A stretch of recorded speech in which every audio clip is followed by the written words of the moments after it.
This is a HeadGum podcast. Hey gang, friendly reminder, guess what? We are hitting the road this fall, everybody. Can you even believe it? And we've got some exciting and really important news for you. All of these shows are going to require vaccination proof. And I know that might ruffle some feathers. People who legitimately cannot get vaccinated, we're sorry about that. People who can, you really should, because that's the only way. We want to keep you safe. We want to be safe ourselves. Exactly. This is the safest way to do these things. We want to do these things. And, you know, we're fully vaccinated and the needle didn't give us a big enough boo-boo to cry about. So I cried. But seriously, it is not a big fucking deal. No, Get your little jab. It's not a fucking big deal. It's not. And yes, and if you legitimately can't, we're sorry. We'll definitely see you ideally on the other side of this thing, whenever that is. Yep. But for right now, we have to do the best for our fans and ourselves and our families. That's right. Got to be vaxxed. And so where will we be first doing our best on the road to keep everybody safe? Chris Cabot. On October 13th, we will be at Hilarities in Cleveland, Ohio, talking a little movie called A Nightmare on Elm Street 3, The Dream Warriors. That's right, man. I'm going to puncture your arm. I'm a dancing skeleton in this movie. Didn't he, like, at one of those movies get like a IV finger? Yeah, you got a bunch of syringe hands. There's a girl that's like a fucking tweaker. Gotcha. You know? Well, go to the doctor and get the vaccine. Don't worry, I've got more bits. Yeah, you know what, everybody? Freddy Krueger would be vaccinated. Oh, definitely. Absolutely. October 16th, we will be at the Majestic Theater in Detroit, Michigan. Fuck yeah. Talking RoboCop 3. The third one. Yes, I'm so excited for this show. It's going to be a lot of fun. The first Purchase alum to play RoboCop. It's a real milestone. Potentially not the last, though. You never know. You never One of know. us could be RoboCop one of these days. Or at least shot by a street gang. Get Edie Falco in there. Oh, dude. Yeah, fucking RoboCop. You broke my heart. On November 18th, we'll be at the Comedy Zone in Charlotte, North Carolina, talking Under Siege. That's right. Talk to the captain about getting your vaccine. That might be a WLM. I'm not even sure, I guys. think I probably will. Because that really that. fucking rules. Yeah. Totally. It's Gary fucking great. Busey and all. Eric Sisko will be there. He will be coming out of a cake. That's right. That's right. You might as well call me Erica Elaniak Siska. On November 19th, we will be at the Orange Peel in Asheville, North Carolina, talking Junior. Oh, yeah. I was artificially inseminated, but it was also safe for me to get the vaccine. This episode is going to be disgusting. Oh, dude, yeah, definitely, dude. This is Gonna the be one dripping. we want to sell as many tickets as possible, but if you're like, maybe I should bring my mom to one of these shows, don't go to Junior. No. We might go 3 hours on that one. Yeah. And November 21st, we'll be at Zany's in Nashville, Tennessee, talking Footloose. That's right. Put on your vaccinated shoes. Get fucking dancing with everybody in a room. Let's all piss off John Lithgow together. No dancing! And then finally, on December 9th, we will be at the Bell House. Oh, yeah. Brooklyn, New York. The 10-year anniversary show 1 year later. That's right. We have not decided what we're going to be doing yet, but it's going to be great. It's going to be a big one. We're going to announce that very soon, and you're going to want to get your tickets now. And you have to be vaccinated in New York, because New York, at least, we got the good governor now, I think. Right? Do we get the good governor yet? Maybe. Yeah, I don't know. Governor We'll see. Cottrell, she seems pretty okay All so right. far. We'll see what happens, man. I wrote a book, and I'm a piece of shit. But there it is, folks. Stay safe, please. Stay safe. Do well by your fellow humans, man. Get this jab. See us this fall. We're going to be having a lot of fun out there, and we want to have a lot of fun with y'all. All tickets are at whmpodcast.com/tour, folks. There it is. Now let's get to the episode.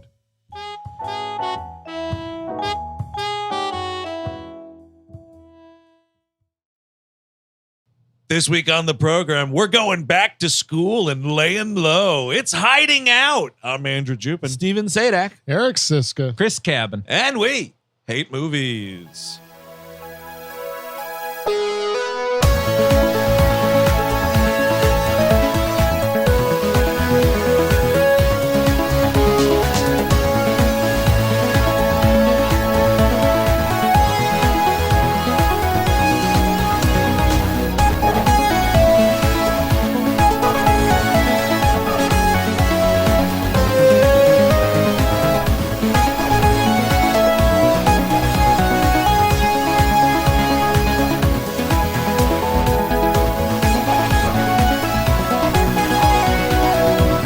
Hello, everyone. Welcome to the fine program known as We Hate Movies. Thank you for tuning in, as always. Going back to school and hiding out and laying pipe, unfortunately.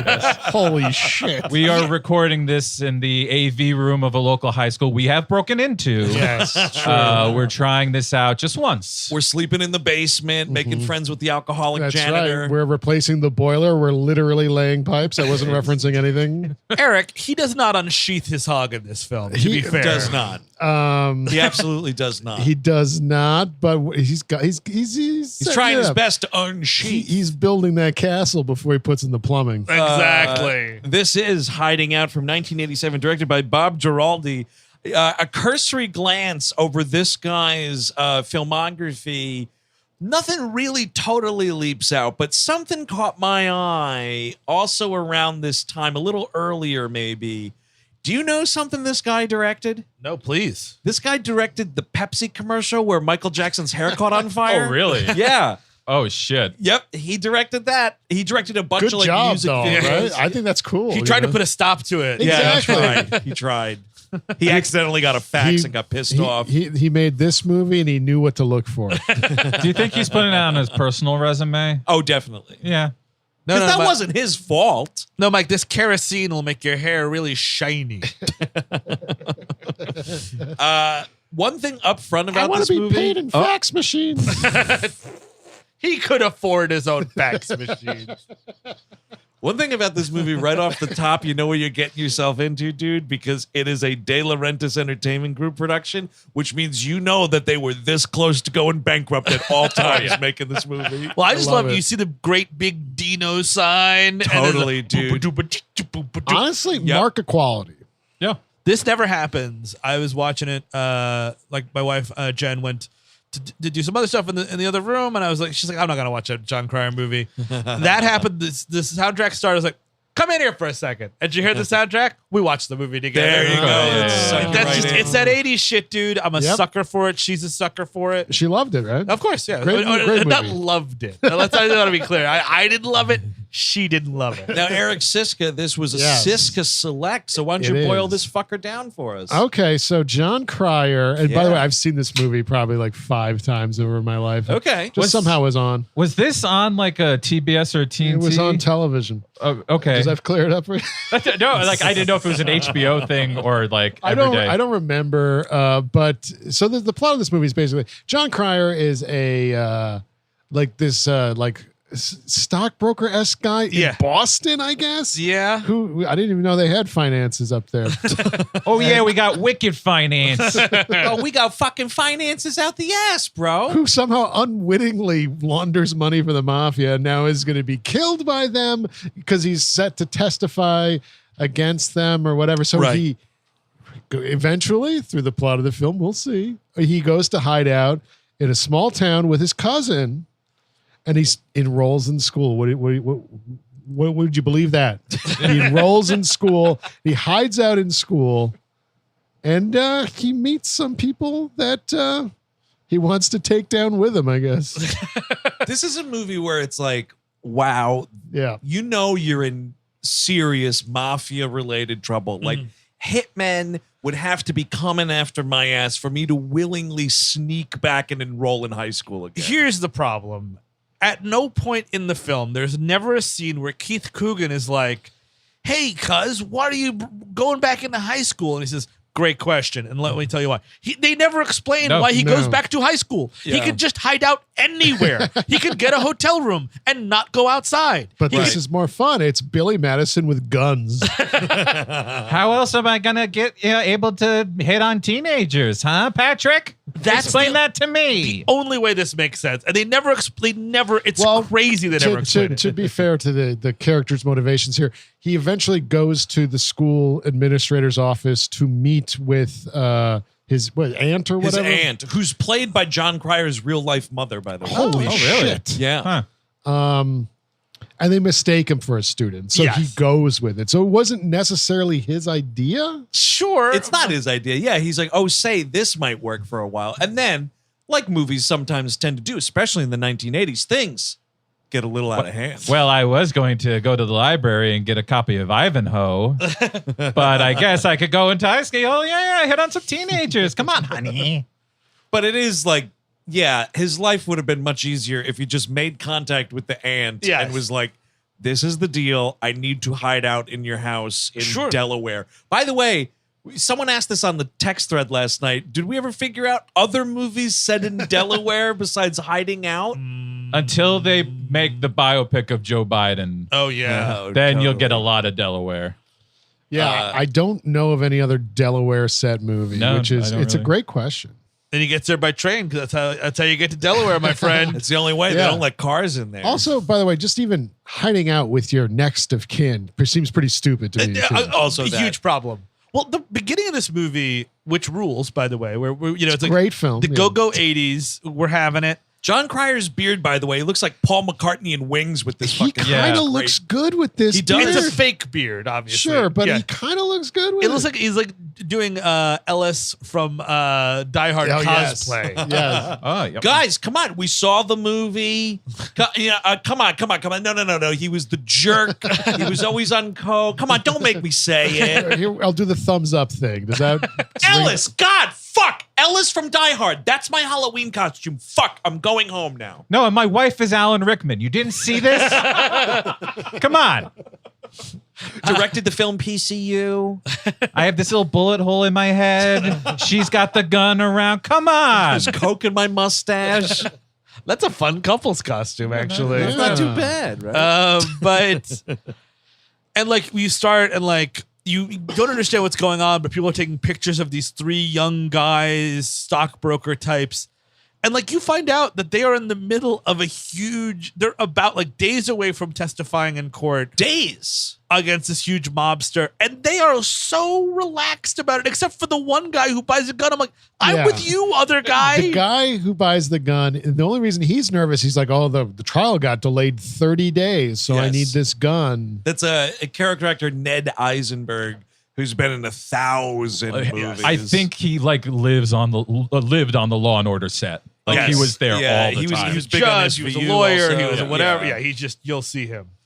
It's him, Cryer, and then this third guy who's just John Nobody. Ahern, who just disappears. Yeah. I think the idea is he's dead in a ditch somewhere. Well, no, they say that he testifies but clams up and doesn't say anything. Oh, what an asshole. Yeah. And then the Justice Department shoots him in the head. Yes, that's for wasting their time. Yeah.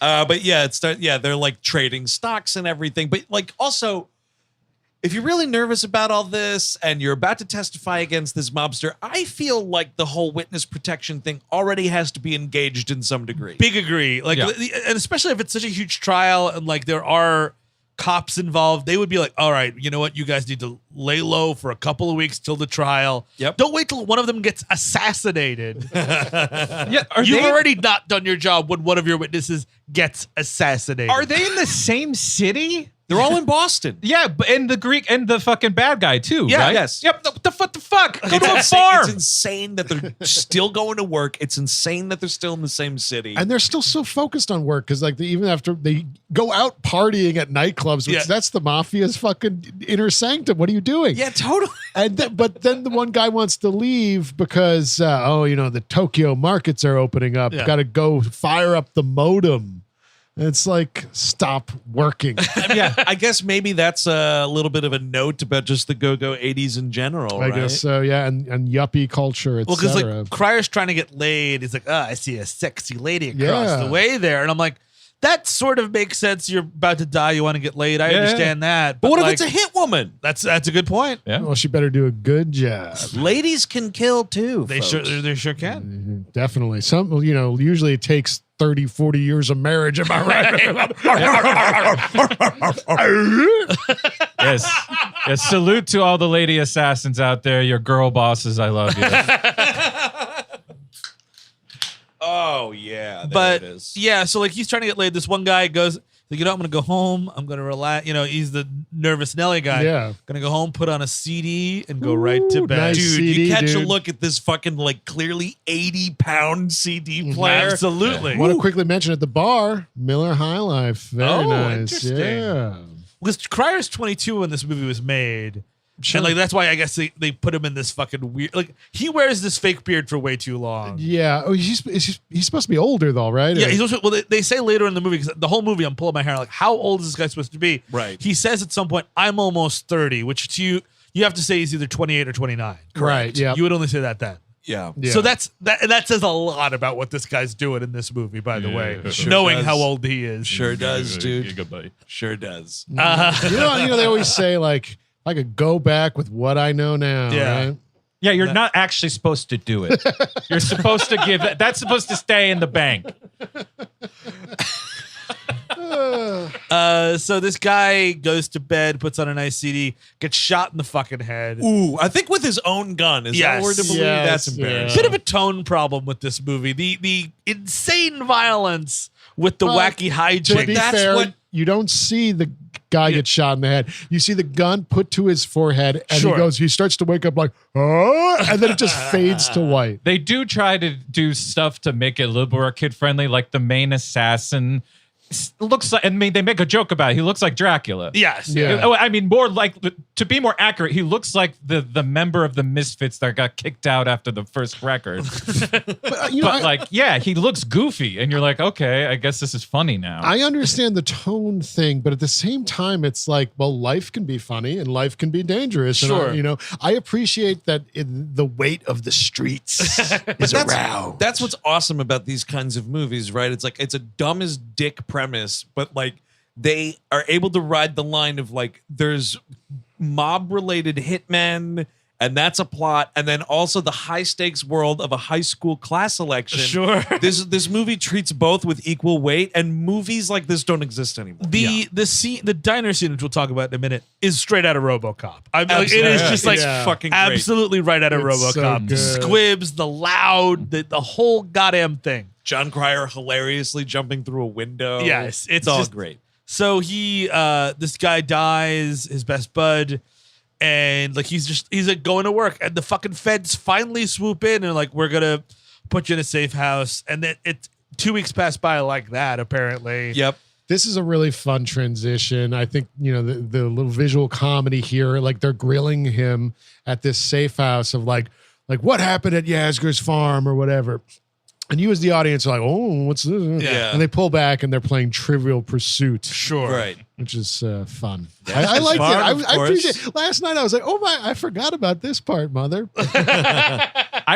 This was fun, but then like immediately John Cryer is doing the thing. Can I go out, please? No. Yeah. I know my head might be blown off and you two might be killed as well, but come on, I need a burger. It is the obnoxious, like, I got to call my clients. I'm a stockbroker. They're going to go to other brokers. First of all, guys, I mean, they're in this weird warehouse. Yeah, Trivial Pursuit's fine. Where's the TV? I need a TV. Yep. I need some brew dogs. No, and they- now you got Steve Sadak in witness protection for life. They could track the TV, kid. But you're right, though. Like, this scene should have, there's like a bad college football game Yes, on. exactly. Something like that. Not, well, no, actually, no. I take that back. An exact right amount of cigarette smoking in this Oh, for movie. sure. Yeah. It's 1987 and we were lighting up. We need a little bit more empty pizza boxes. I'm not seeing enough here. I would Totally. like a little Where more the scattered. Chinese food containers. Sure. Not my fave. And WHM favorite John Spencer is like, that's a great idea, kid. Let's get after it. I honestly thought he was crooked. I was going this whole front of this movie. I'm like, he goes to bathroom right when the fucking guy gets shot. I was like, he's crooked. I know it. And No, he's just it comes terrible to at his nothing. job. He's awful at his job. Truly terrible. Kind of surprised not more John Spencer in this movie. Yes. Yeah. Bit of a bummer. Fantastic. I love They it. go to a diner and Cryer orders a double scotch, in the beginning, which is diner Yeah. scotch. Dude, What is a waffle and a double scotch, dude. That's like me at a diner, man. And what is she's like, oh, it's 6 a.m. or whatever. Oh, and then he says, make it a double. That's then. right. Totally. Well, that's being hungover at a diner, Yeah. man. You need the fucking hair of the dog and some breakfast. They try to ID him, and John Spencer's like, here's the ID. Here's my fucking badge. Yeah, that's right. Give me this fucking omelet now. Which I guess is like setting up, like, oh, this guy looks young, right? Right, He could yeah. actually fuck a high school to, and that's totally cool. I gotta say, a scotch with a waffle breakfast, that's do your it. opening gambit. You want your piss and your shit to be the same consistency. That is what you are just getting ready for. That's what it does? Yeah, I think so. I'm gonna I try think this experiment at home. I think I also want coffee with that's like a 4 beverage breakfast if that's the case, because not just the scotch and the thing you want. All right, can I get a glass of water, a coffee, and a double scotch? Thanks Also, so much. why were they up all night together? That's a great question. Someone Totally. sleep? Yeah, exactly. I'd sleep with Bunch. I'm like, dude, I got nothing to do. I'm just gonna I'm take bored. a nap. Well, here's the thing. This would have been a nice, movement to see happen, in this little scene here. As he goes, I want that double scotch, and I guess some of that coffee. And she goes to pour the coffee, and it's like just a little bit. And he's like, "That's enough." And then the waitress says, like, "Oh, what are you talking about? I barely filled it up, hon." And he goes, "No, you got it just right." And he dumps all the scotch in the coffee. Yeah. Oh, that would be truly something. But we don't get to see any of that because there's our fucking Dracula-esque hitman turns around and just starts fucking firing wildly. This other guy, the partner in the FBI, Yeah, I think his gets character's murdered. name is Pratt or something, and he just gets eviscerated with this Oh shotgun. my It's fucking God, dude, great. fucking armor-piercing rounds here. Meanwhile, John Spencer went in the back to take a wicked dump. Yes. Called it a wicked dump. It's great to hear John Spencer say, "I gotta take a wicked dump." Mr. President, I gotta take a wicked dump. McGarry. My fucking arm, Mason! What are you doing? You're ripping my fucking arm out. It's a little rock for you, ladies and gentlemen. He gets shot in the eye, and I thought, because later in the scene, he's when they're during the fallout, they show him he's got like a bandage over his eye. I was like, oh, cool, eye patch in the last scene. No, but his eyes gets better. Come No. on. Well, stupid. He It's grazed a- it, I think. I think the Yeah. guy shoots a coffee urn, and the glass goes into him. Coffee pot, man. Oh, Coffee sure. urn. Yeah. Yeah. Well, you know, My coffee died this morning. Please don't. Please think you be could gentle say- with me. You could say earn. Donnie loved the ocean. What does this hiding out movie have to do with fucking Vietnam, Walter? Although this movie does mention Vietnam briefly. It does. Yeah, and Cryer jumps out action movie style of the window. It's so funny because, like, I should say this was the first time ever last night I watched this movie. Me I too. did have a good time with it. This part, I was like, because it's, ladies and gentlemen, it's John Cryer. I think he's fucking great. He's very funny. I never thought I'd see a movie where he jumps through a fucking window. So when I'm watching the movie, I was like, well, who just jumped through that window? And then I was like, oh, it's John Cryer's character. That's weird. Has he ever led a movie other than this? I'm trying to I'm think. looking it up right now. I mean, because I think that at a certain point in the 80s, there was a debate of like John Cusack or John Cryer. And it obviously Cusack won in a big Cusack, bad big way. time. Sure. I mean, but Cryer is smart, man. Cryer was like, you know what? I will take all of your money for that bad sitcom. Oh, yeah, And, Yeah. Deal with And- the devil, aka Chuck Lorre. Mhm. Yep. And just, yeah. So, You know, I never watched 2.5 Men, but I think he's good in this movie. I think he's good in those John Hughes movies. I like John Cryer a lot, but he is indeed a side piece. yes. Oh, no, absolutely. I don't quite buy him in a lead. It's Okay, just so a thing I have a problem But with. it's all a balancing act, though, because he's the lead in this. Because, of course, he's sidled with fucking Keith Coogan. Well, sure. By the way, so Pretty in Pig is 86. That's obviously the breakout. And then in 87, he's in 4 fucking movies. Hell yeah. He's in Get Morgan paid, King. Stewart's Coming Home as the Morgan Stewart. So that's probably I a don't know what lead. that is. I don't know. A free-spirited teenager attempts to get back in touch with his overly conservative parents, returning home from boarding school. Pass. Yeah, that's out. Then he's also in Superman 4: The Quest for Peace. Where he's See, got the same haircut Yes, as see- in this movie. See previous 2 episodes on that. He's in a movie which I want to see, called Dudes. Oh, yeah, dudes. Yeah. 3 punk-loving dudes in NYC need a change and driving a Beetle to California. It's And then him. is this the Demi Moore? Is that the Demi Moore movie this year too? What's a Demi Moore movie? It's directed by Schatzberg. It's this teen comedy that he just did a one-off about. Really? Oh wait, hold on. I think are you talking about OC and Stiggs? No. Because that's on here. That's and Altman. Stiggs. I think. Is it? I think so. Monkey House, The Waiter. It's like it's like a he's a photographer. Heads, maybe. No. Let's see. Monkey House. You want the house to fuck her? the Pompatus of Love. I mean, this guy's career was not great, ladies and gentlemen.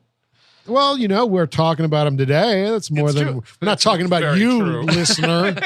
We're not talking about you who's listening to this. You didn't pretend to be in high school, Steve. But yeah, he was. I mean, it was I think we talked about this on Beverly Hills 90210, that James Pickens Jr. thing. When you have when you have one bite at the apple, it doesn't go great. Somebody Yeah. gives you another bite at the apple, like on a TV show. Yep. You dig in like an eagle, just digging on a fucking rock. Man. Totally, dude. Totally. Until it fucking breaks off. It's just, I'm not moving, motherfucker. Charlie Sheen left that show. Uh-huh. He didn't give a fuck. He stayed right there. 500 episodes or whatever the That's fuck. commitment. You stayed through all that fucking Charlie Sheen madness that was going on when that show was still on the air, and then you Yeah. kept it going with Ashton Kutcher. Yeah, it's Yeah, like, all right, hey, look, if you're gonna bring Ashton Kutcher in here, you gotta give me a raise. I'm sorry. Listen, Oh, absolutely.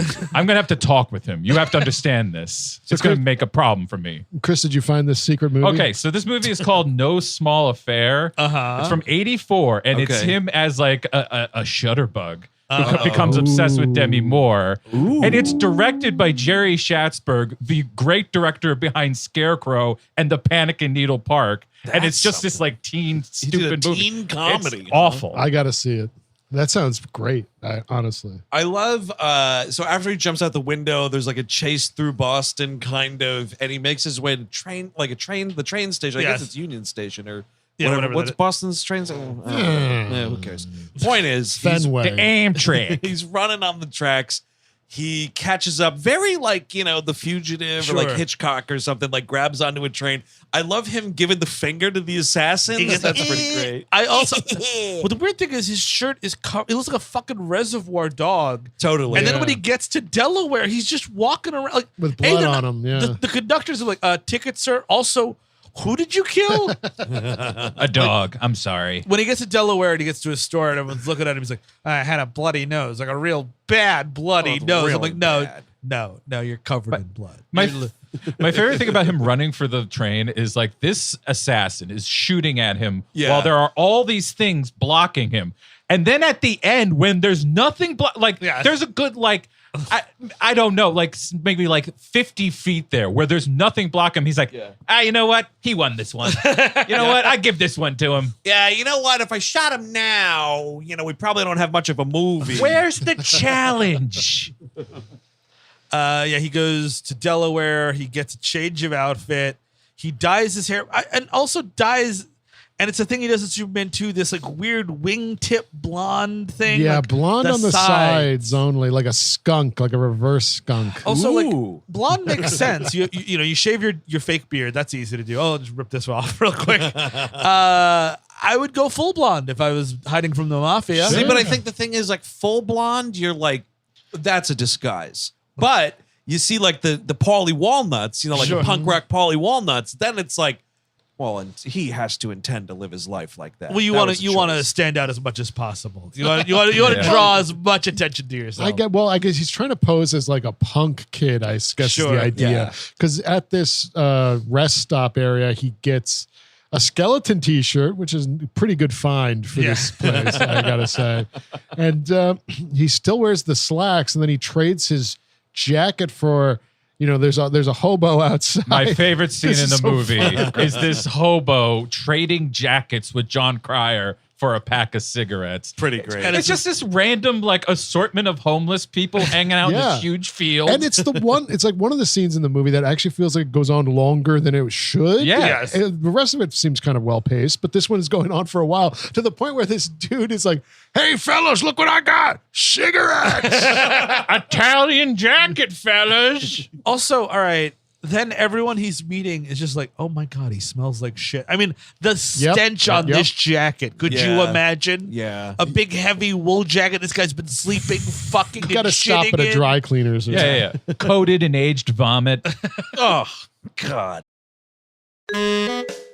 This week's episode is brought to you by Fields. Now, folks, when it comes to CBD, it isn't about what you feel, it's about what you don't feel. You don't feel stress, you don't feel anxiety, you don't feel pain, and you don't feel sleeplessness.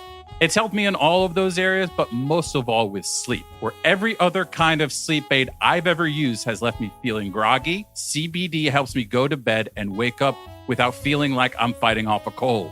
CBD has been the better option for me for many years now, and Feels is a better way to feel better. Feels is premium CBD that keeps you feeling your best, delivered hassle-free directly to your door. CBD naturally helps reduce stress, anxiety, pain, and sleeplessness, and I frankly use Feels to help on all those fronts. There's no hangover or addiction, just relief. If you're just getting started with CBD, Feels makes your first time easy. Just place a few drops under your tongue to feel the difference in minutes. Or if you're looking for a dose of chill on the go, you can pop one of Feels' new CBD-infused mints for a clear-headed feeling, and the fresh breath don't hurt either. They sent me a box of these mints, and they make taking CBD so easy. If you're feeling anxious or stressed during the day, you can just pop one quick and feel the results in minutes. They taste good, too. In either case, it is important to remember that finding your right dose of CBD is crucial and may not be immediate. Everyone's correct dose is different, so leave some time to work with our friends at Feels to find the dose best for you. In fact, Feels offers a free CBD hotline to help guide your experience to help find your perfect dose. The Feels customer service team is dedicated to making sure you get the best use from your CBD. Joining the Feels monthly membership is simple and makes self-care easy. You save money on every single order, and you can pause or cancel anytime. Start feeling better with Feels. Become a member today by going to feels.com/WHM, and you'll get 40% off your first 3 months with free shipping. That's FEALS.com/WHM to become a member and get 40% automatically taken off your first 3 months with free shipping. FEALS.com/WHM. Feels. Let's do it.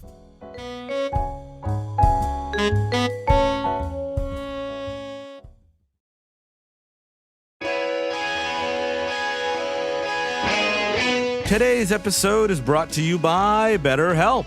Unease, malaise, general anxiety. Do you feel these things? Well, in the year of our Lord 2021, that just means you have a functioning set of ears and eyes. But sometimes those feelings can get to be too much and start to interfere with your general sense of happiness and self-worth. And that, my friends, is where talk therapy comes in. I've been in talk therapy for years, and it's been a real balm for me in these last 18 months especially. BetterHelp is talk therapy that is exclusively online, affordable, and incredibly easy to use. BetterHelp will assess your needs and match you with your own licensed professional therapist and connect you in a safe and private online environment in under 48 hours. It's not a crisis line, it's not self-help, it is professional counseling done securely online. You can send a message to your counselor at any time and expect thoughtful responses back. Plus, you can schedule weekly video or phone sessions. Don't like your first counselor? Well, it's Davy Jones Locker for your first counselor. Yar! Well, no, I'm not a pirate, and neither is BetterHelp, but they do make it incredibly easy to change counselors if needed. This worldwide service is more affordable than traditional offline counseling, and financial aid is available for those who qualify.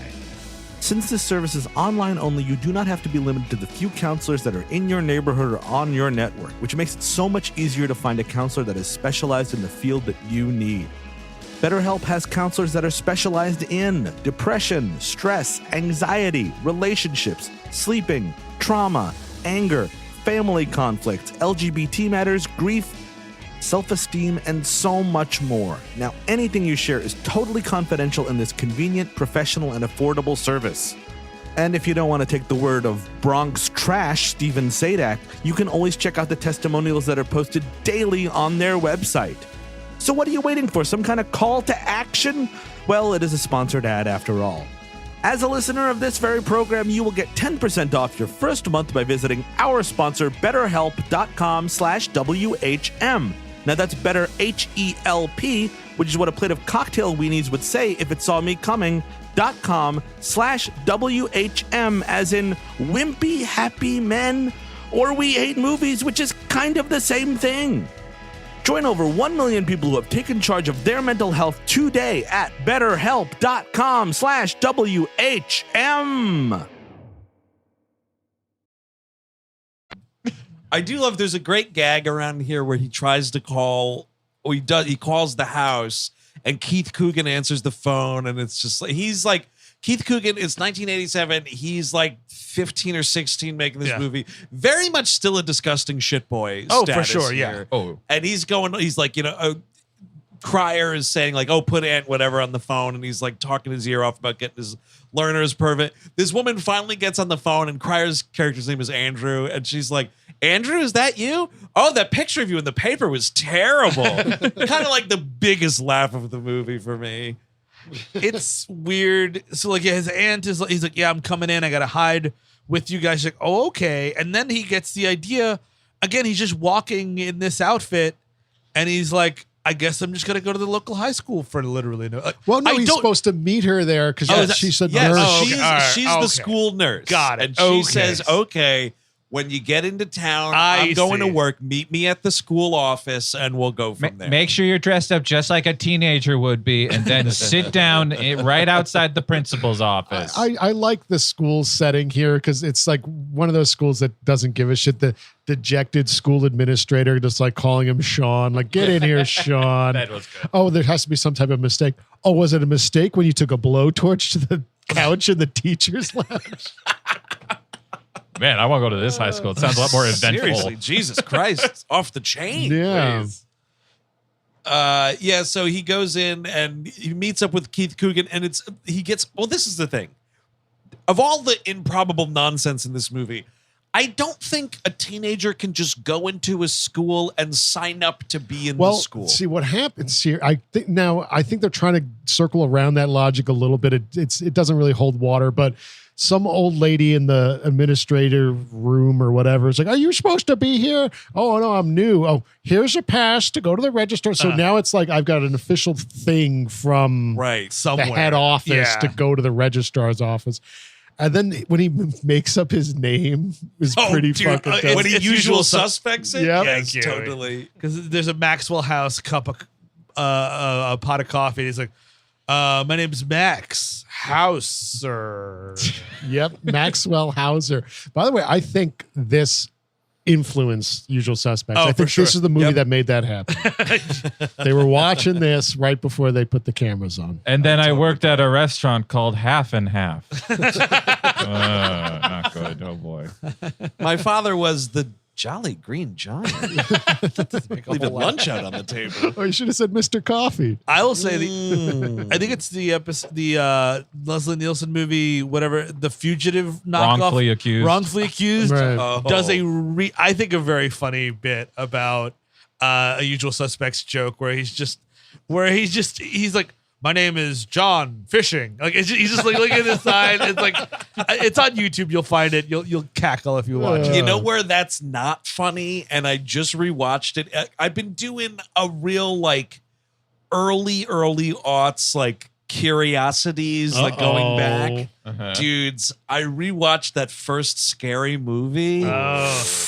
One, that thing, it's a fucking minefield. Oh, dude. sure. It is Yeah. a minefield. And they got worse as it went. That like I think up until like the last one where the fucking they knocked on the doors like, "Yeah, you can't do this anymore." I never liked any of those movies. I think I only saw the first two, but how did it hold up for you? I mean, there are funny things in the movie, but like the fucking homophobia, transphobia, Yeah. date rape jokes, and the mentally challenged jokes. Like the guy who's playing the David Arquette character is just like mentally disabled, and that's the joke. And the end of the movie is he's like the third killer, and the way they do it is like they do a fucking Usual Suspects ending where like his walk changes and he rips off his fake mustache and whatever. yeah. And he's like, he's just this handsome dude that gets in a sports car with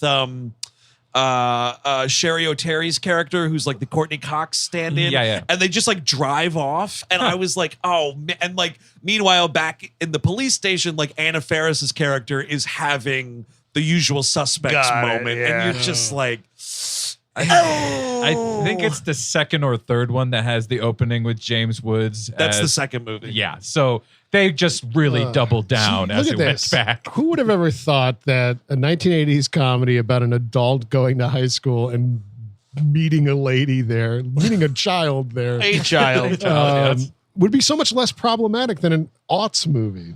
Well, the aughts went Aughts really were. hard because it was very much about like, are you offended? Yeah. Good. You know what I mean? It was that Yeah. horse shit. Sean Wayans' character, Ray, is like he's just a gay guy, and that's the joke is he keeps doing quote unquote gay things. And it's the whole movie. I never that cared character. for it. It's terrible. But anyway, speaking of parody movies doing Usual Suspects things, but there you go. Yeah, but so he winds up going, and also speaking about the length this movie goes for this gay joke, I don't even. So he goes into health. I assume it's health class or some sort of like human sexuality, and it's like, all right, ladies and gentlemen, we're going to talk about alternate sexualities. I'm like, sexual preference. Yeah, it's like, all right, this is something I don't think is taught very much in high school, specifically in the 1980s. I don't know. You catch the teacher here, Uncle Frank. Absolutely. Look what you did, you little jerk.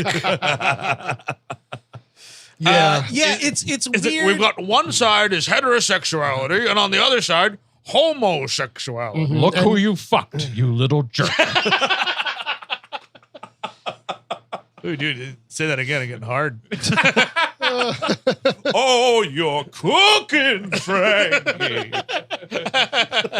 So so it's health class, and he's trying to get Keith Coogan's attention by waving at him, and while the teacher's asking, like, I don't expect anyone to announce that the raise their hand, homosexual or whatever, or raise their hand, and he does. So that's the joke. He's like flailing. I'm like, wait till the fucking class is over. Wait till the bell rings, please. But I will say this teacher, at least they outline now, everyone has experienced a range from every part of the spectrum, including homosexual, like, that's what's weird is like it's almost inclusive, but not. Yeah, it's a weird thing where like you expect, also because it's fucking Uncle Frank, and I'm sure the actor who played Uncle Frank is a really nice person, but like I just think of him as Uncle Frank. Yeah, he plays like a hard ass. So you don't expect Uncle Frank.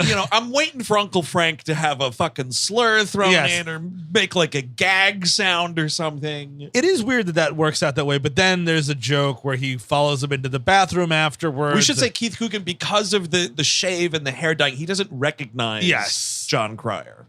Even though it's your, I guess you would. I guess if we don't know how often how often he's getting down from Boston to Delaware. Well, it's kind of, and I'll admit this on the air. I have an uncle that I barely see, and he looks very much like the character actor from The Thing, Richard Mazer. Oh, okay. And right. There was a really long time I didn't see him, and I knew that he looked like Richard Mazer from various movies. So in my brain, he was played by Richard Mazer. Of course. Like if I saw Richard Mazer, I was like, it's Uncle David. So theoretically, he could be like, oh, my cousin looks exactly like Ellis from Die Hard. And then like if Ellis from Die Hard isn't walking into class, right. You can see that being the case. The next time you saw your Uncle David, did you not recognize him because he actually didn't really look that much like Richard? No, Mason? I was able to put it together. He was in disguise at your school, right? Yes. You're like, oh yeah, you're my Uncle David. Huh? Let me see some ID, Mr. Mazer. 68-year-old man went back into high school. He started macking on the ladies in front of you. All the ladies at an all-boys Catholic school. The sexuality class scene is worse, double worse, because Keith Coogan looks back and sees him. Yeah. And the reaction he has, I took it as, oh, that's my cousin. Shit. Yes, totally. That's what you think it at first. No. Yeah. But it turns out when you get to this bathroom, what actually happened was he thought that guy was just aggressively, silently hitting on him in the middle of class. And he was like, oh, wait. You're my cousin? Oh, I had no idea. But there's also an in-bathroom freak out that happens. Cryer follows him into the bathroom, and like Keith Coogan is screaming about like what he's doing the old no homo. There's a line of like, how the thing, it was like the heterosexualities over here and homosexuality, and I'm way the fuck over there. That's right. It's a little aggressive. A touch aggressive. He's kind of freaking out, and then he's like, no, I love you. And Keith Coogan almost throws up, and he's like, I love you like a cousin, like your cousin Andrew. And like, this kid is really slow on the uptake. It takes him a bit to understand what's happening. And so now, and at this point, this is where the scene where he's like, what the hell are you doing in high school? And he's like, great question. Let me explain it to you. And can I get that camera right here? Yeah. Okay. This is what I'm doing in high school, and this is why I'm here. Because I need that in this movie. I don't know why it's not here. It's kind of nuts that it's not. Isn't it sexier if you don't know, Steve? It is. It's a bit It's sexy. in the title. He's hiding out. That's all you need to know. But you're saying through like all of this movie, Keith Coogan doesn't know what's going on? No, he does. He does, but it's never like, why are you in high school though?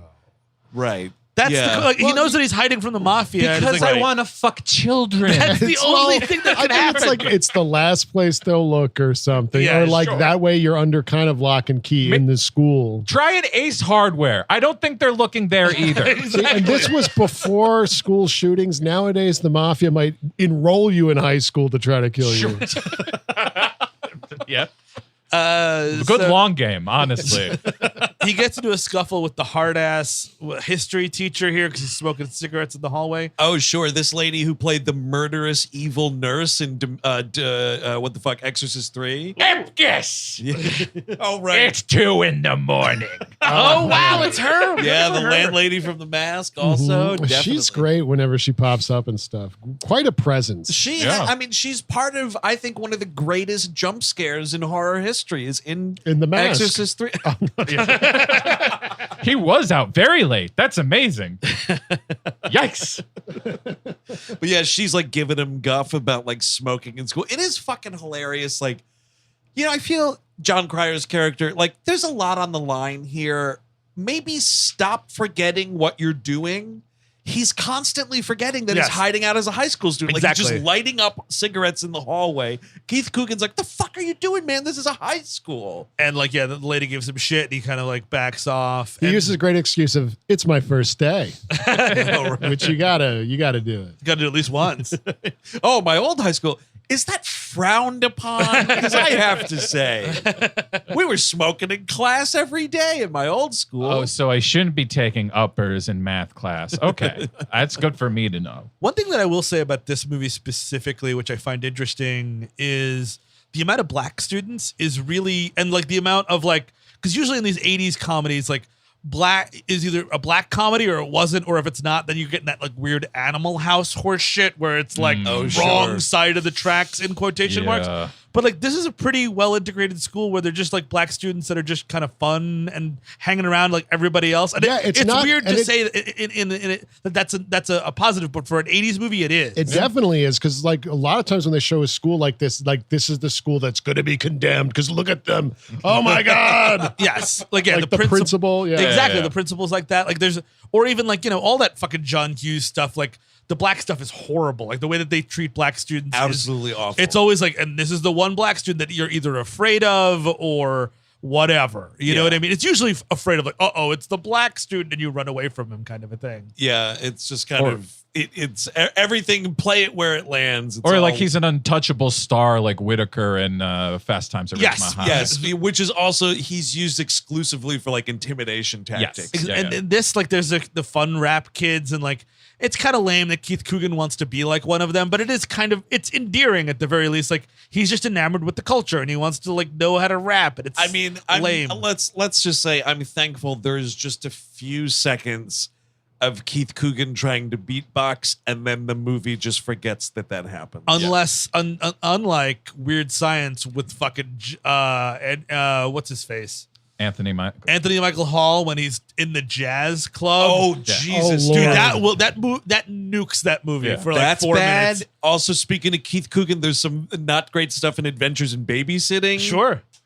But yeah, it's always like the Animal House. Mind if we dance with your dates? Exactly. It's And- that kind of joke. But like here, Yeah. they're again, like it's a really low bar, but the movie clears it, which is just like there's a lot of black students in the school, and that's kind of it. See, You know what I I mean? told you guys it was a good movie. It's kind of an important plot point to mention here. He's carrying around like a card that he's trying to mail to his grandmother. He and Keith Coogan go to the town diner for a minute. And, This place is something else. It's disgusting. You can buy cigarettes there, A plus. There's pool tables in the back. Pool tables in the back. There's definitely like a rack that you can just buy like pieces of candy from, candy bars and whatnot. Yeah, I guess was this like a sock hop back in the day, and this is what it's aged into. It's It like could this have been. because they're like getting slushies there and Yeah. stuff. It's weird. Yeah, it's like part convenience store, like general store. Yeah, I think it's like because the high school's there, this is the business. Oh, like sure. the kids yeah. come in. and they're cleaning up. Clearly, Yeah. you know. And it- you get your fake credentials done in the back. oh is yeah, what definitely happens. making fake IDs in the back room. it looks disgusting. I wouldn't eat anything in this Anybody place. notice who the waitress was? No. It's a Joy Behar. It is exactly Joy Behar, ladies and gentlemen. Wow, I saw her in it, and I was like, "Wait, where was she?" I was like, "Wait, Yeah. wait, the wait." I was like, Yeah. And she's just Joy Beharing around, harassing Megan McCain, who's like 3. It's really weird. The baby comes in and she starts yelling at this baby like she's an idiot, and it's really bizarre. The baby's like, "My dad was an idiot," and it's like it's a really weird See, scene. sometimes the baby is an idiot.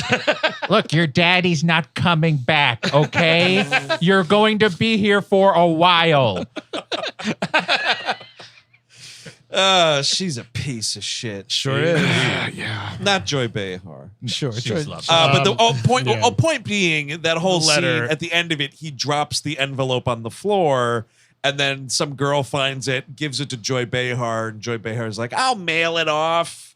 Can I tell you guys about Keith Coogan's like bedroom in this movie? He's got a sweet setup, dude. Growing up back in the day, 1,000 years ago when I was a child, watching this movie and also Brain Scan, previous episode, Yep. those are the two childhood bedrooms I always idolized. Like I'd watch this movie and I'd be like, fuck, I wish I had like this cool attic bedroom, top floor. No one's coming up behind you, you know? You always want the converted attic, I think, is better than the converted basement. Absolutely. Definitely. It's the better Absolutely. scenario. I mean, the only good thing about the converted basement is you usually have a separate entrance. Yes. Yeah. So that's kind of a nice deal. But smoke rises, so you're going to want to Also a really great get in point. that attic. That's That's why, true. like, fucking Kevin McAllister in Home Alone, I'm like, you should be fucking happy you're up in the attic away Exactly. from the fucking monsters. Well, I think maybe he's just pissed off because he had to share the bed with Fuller. That was the problem. Look, you just have to take the good sides of things, okay? There, Kevin. But yeah, I do love this bedroom. It's really cool. Yeah, he hides in the laundry while the mother goes by. Again, I guess he could just come clean and just hide out and not go to high school, sure. But instead, he decides to hide from the woman he was supposed to meet. So now the aunt thinks he's probably been assassinated But that's, somewhere. and again, like I think John Spencer didn't do a great job. Where like when John Cusack John Cryer should be like, well, why can't I just go to my aunt's place? Like, well, that's the last place you should go because you're not only putting yourself in danger, you're putting them in danger as well. Absolutely. Yeah, John Cryer, cinema's worst, or John Spencer, cinema's worst FBI agent. Yeah, it's bad. Yeah, it's real pretty bad. bad. It's really, Well, 'cause really bad. Actually, there's a scene where like after the melee in the fucking diner, and Spencer has got this thing over his eye, and his boss is like, the DA is chewing them out. Like, now we have no witnesses. I can't believe this. And he's just like, you've got to find him. You've got 2 weeks to find him. And you kind of expect more John Spencer. For that exact scene is Yeah. his lieutenant or whatever puts him on a clock to find this guy. So like theoretically, there should be some scenes of him like Pursuing driving him, around. yeah, like walking around this town or some other town, doing like an Ed Rooney kind of thing, walking around trying to find him. Or Right? if it's maybe John Spencer also enrolls in high school. Maybe I'm on a skateboard. Hello, fellow kids. Now, yeah, I was in the swim team in my other high school. I can do a dive for you. Triple Lindig. There's one scene where he does finally get to town, and John Cryer realizes it's because he's been using his ATM card at the bank. Fucking idiot. Total moron. But that's really it. Yeah. That's my problem. I told him to use that. What is this line the mother has here where she's yelling at Keith Coogan about the I fucking could tell laundry? you. This sanctum is worse than the black hole of Calcutta. Yeah, the black hole of Calcutta. What is Is there that? a black hole She's in always Calcutta? saying that. Has she been to Calcutta? No. I think it was just a bad scene in Calcutta, is my guess. I mean, Calcutta's that. This has been an expression I've heard it before. Yes. Oh, yeah. I think, Oh, is that right? Yeah. Oh, yeah, I've heard I it don't too. know if I don't know black hole per se, but there's definitely been some because I think like I our elders viewed the idea of the city of Calcutta as being dirty and dangerous. Yes, I it was see. a dungeon in Calcutta. Oh, that was called the Black Hole of Calcutta. Yeah, and 1756, so a little before my time. And Good also, year for that's- jails. I think that's also where what was it? Pagoda stabbed Royal Tenenbaum. Yes. That's right. That's right. In Calcutta. Okay, well, so it's a real thing. I had just never heard Yeah, it. me neither. I had just assumed Calcutta's a very fun city to say. Yeah, It's a nice word. I think that's part of the reason people repeat that. Yeah. So we have like his first day of like mixing it up in the school. He goes to history class, and here's the actress Nancy Fish. This is the woman from The Exorcist 3 and The Mask. She's doing a little bit of this. Like, I never thought about this. I was really interested in this as well. Until like Trump happened. Yeah. But like teachers giving their own opinion in school, like I guess I just always assumed there was a code and you just taught the facts and whatnot. But obviously we don't learn all that we're supposed to. But this woman in this class is literally like, that Richard Nixon got a raw deal. And you're just like, wait, what? I'll be honest. I was too dumb to like subvert my teachers or piss them off too much. Oh, yeah, So I I would've don't know what this even would be like. Annabeth Gish writes a paper that's like, who's the sort of female lead in this movie, about what a piece of shit Nixon was. Right. And she gets a big fat F, and this teacher is giving her a bunch of shit because like Nixon got a raw deal. Because it's weird. Yeah, I never thought about that period in history, but there would obviously be a bunch of people who are like, no, Nixon did nothing wrong. You know what I mean? And now you don't see it that way. Right. Yeah. And so like she's pontificating about all of this, and Cryer is just getting disgusted in his seat listening to this shit. But like some of her lines are so good, like, and Nixon's countrymen betrayed him. Yep, that's right. And he was targeted and he was a victim. It's witch hunt shit. It's the fucking Republican Party's been saying the same fucking shit Yep. since the 70s. Well, fucking Yep. like what, 20 years later, she's like, yes, and that's true. Saddam Hussein did do 9/11. As we all know, he was the one who did it. I mean, and that's the terrifying thing now. There's got to be, right? I mean, there's got to be teachers out there that are like, Saddam Hussein had weapons of mass destruction, and that's why we had to go to war in Iraq. I had a civics teacher who did profusely like say how much he loved Richard Nixon, etc.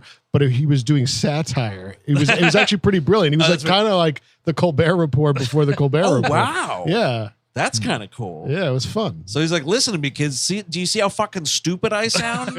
Yeah, he There's was like people that actually believe what I'm saying. he would like do that shit, and then like he would break the character at the end of the class and be like, "So Eric, did you see American Psycho?" So we're gonna talk about this movie for a second. It's a positive teacher, positive Yeah, it was- influence. That would be nice. He was. So yeah, like she's like, oh well, excuse me, Mr. John Cryer, Mr. Hauser here. Yeah. Do you have something to say? And he like lays into it about Nixon being a piece of shit. And, he resigned in disgrace. We won Vietnam. We won it, you piece. That's why you got the F. WON. We came in first place in Vietnam. God. And he's got like he resigned in disgrace. He had it all on tape. He can, he brought his own downfall. And it's kind of interesting because she's like, I will tell you what the facts are in this class. None of you are old enough. It's terrifying. Yeah. It's exactly, you're just watching it unfold. And Annabeth Gish is like, say, and now we have to get into Annabeth Gish. Cryer was 22 when this movie was made. She is 16 when this movie comes out. Right. Really? And 16. She Look, looks like a baby. she looks like a child. And Annabeth Gish, famously of the X-Files, et cetera. Agent Reyes, dude. Agent Reyes. She was in West Wing. West Wing, and she's a gorgeous woman. And I was like, she looks kind of weird. And I'm like, oh, she's a child. Like, you know what I mean? It was this weird thing. Like, I was like, oh, she's like 16. Because even in The Haunting of Hill House, a little older Annabeth, because she's supposed to play like the old crone, whatever. Which is hilarious It on is. that show. Like, yeah, all right. He's like, she's the old crone, whatever, housemaid or whatever. And I'm like, that's still doing it for me, guys. I Yep, hate to no, break it to you. That was bad casting. You could put her in the dowdiest dress you want. It's Annabeth Gish. But in this movie, I was like, something's up. I was like, oh, she is like baby fat because she's literally a child. Yeah. I thought she looked like when she was much younger, looks like she could have been related to Ione Skye. Yes, an Ione Sky thing. But But it's weird to have her in all the time. Whenever you're casting these things, like 90210, whatever, you always have 20-year-olds playing high school students. That's what you needed here, folks. Yeah. That's what you needed here. I mean, I guess if it's a thing where it's like, just not do this plot. Really, well, they'll right? also not do the plot. Would be great. Yeah, this also isn't good, but I was about to say, like, oh, why doesn't he? I guess this is kind of better. Why doesn't he like try to hit on like a teacher? Yes, that's a much better movie. Because then it's at least like if they fall in love, and then the teacher's like, "This is wrong." He's like, "Actually, I'm 29 years old and I'm hiding from the Isn't mafia." that Never Been Kissed?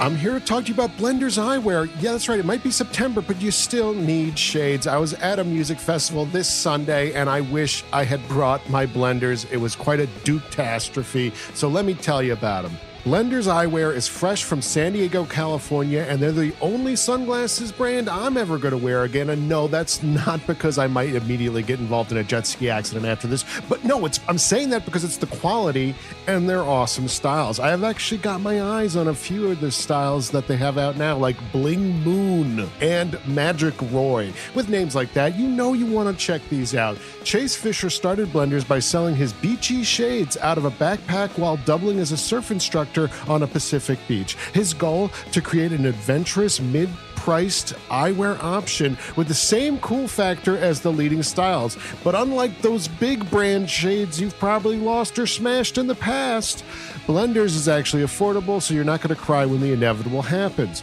They have a team of in-house designers who are constantly coming up with new styles, and it's not just sunglasses. Blenders has prescription glasses, readers, blue lights, as well as a snow collection with goggles and accessories. Live life forward in motion with Blenders today. To score 15% off your Blenders purchase, visit blenderseyewear.com and enter promo code WHMVIP. That's blenderseyewear.com, code WHMVIP for 15% off. Blenders, rock with pride worldwide. That is Never Been Oh, Kissed. you're right. That totally. But that's totally earlier right. on. I mean, that's later on. Yeah, I think that makes a much better story. It's like, oh wow, we're attracted to each other, and she's like, this is so wrong. No, I'm actually fucking 29, so we're good to go. Yeah. Let's fucking get fucking, as opposed to, I'll wait till you're in college. I mean, Yeah. at least After it's you that. read The Catcher in the Rye, then we can do it. At least it's that, and it's not like, again, an Prom Animal night. House-esque, Yes. you know. But like the reason that she's attracted to him, the reason that all these kids start to love him, one of the kids says it was a noble move what he did there in the classroom. They want to nominate him for class president. He becomes a celebrity because he stood up to that teacher. Right, this teacher, I guess, is like clearly famously hated by the entire student body. And if he was just if he acted like a real high school student that was just, I'm sorry, keep my head down, he would have been fine. He wouldn't have had the that's lady right. troubles. That's right. Well, that's what this O'Rourke guy is. O'Rourke. Oh. I need this guy to be chanting his name in the hallway. He needs to be like a Steve Holt kind of character. Yeah. The problem with Kevin O'Rourke is this: he is both hot and smart. Yeah. Or You is got he to just- split that shit in half. Or I'm is sorry. he just a jock that this teacher likes because he's easy to manipulate? I or guess, whatever? but he's like good at all of his classes. It seems. That's Or is that's the sense. I you feel get. like that's the thing. Is we need to know more about this high school. Are teachers giving him like a pass in order for That's him to possible. do sports or something? Well, I think this crooked teacher wants to fucking sleep with him. I Oh, think yeah. so Yes, too. oh, definitely. Dude, that would be a good movie, right? I think that you'll probably see that on Once in a Lifetime at some point. That's got to be a Lifetime movie At least somewhere. definitely. 3 or 4. there was an FX series, a teacher. There was a movie too Yes, that's right. I do recall that. With the with Mara. the other Mara. The yeah. other Mara, yeah. The other Kate- Mara. Kate that Mara- sucks. It's the truth, though, no, friends. it doesn't sucks that you said it. It sucks for Kate Mara. But yeah, so like Annabeth Gish is like, wow, you really stuck up for me today. And he's like, yeah, I know. Maybe we should go out sometime. And he's like, that's a great idea. I'm only 29 years old. Could you imagine, ladies and gentlemen, being in your almost 30s and dating a 16? Like, what are you going to do? What are you going to talk about? No, I don't know. I don't know. I don't know. And Well, politics. see, they both have the same interests. They don't like Nixon. There you go. That's it. That's very rare But those I days. couldn't imagine what else they would talk about. I mean, they go roller skating later. They have fun, I guess, in those moments. But what is those conversations we're not seeing? Well, that's a weird thing, is because he's like, oh yeah, you don't like Nixon, I don't like Nixon. She even goes on to say her views of Nixon are shaped by her dad, her father. You have to go and pick up this girl from her fucking father's house, you fucking ape.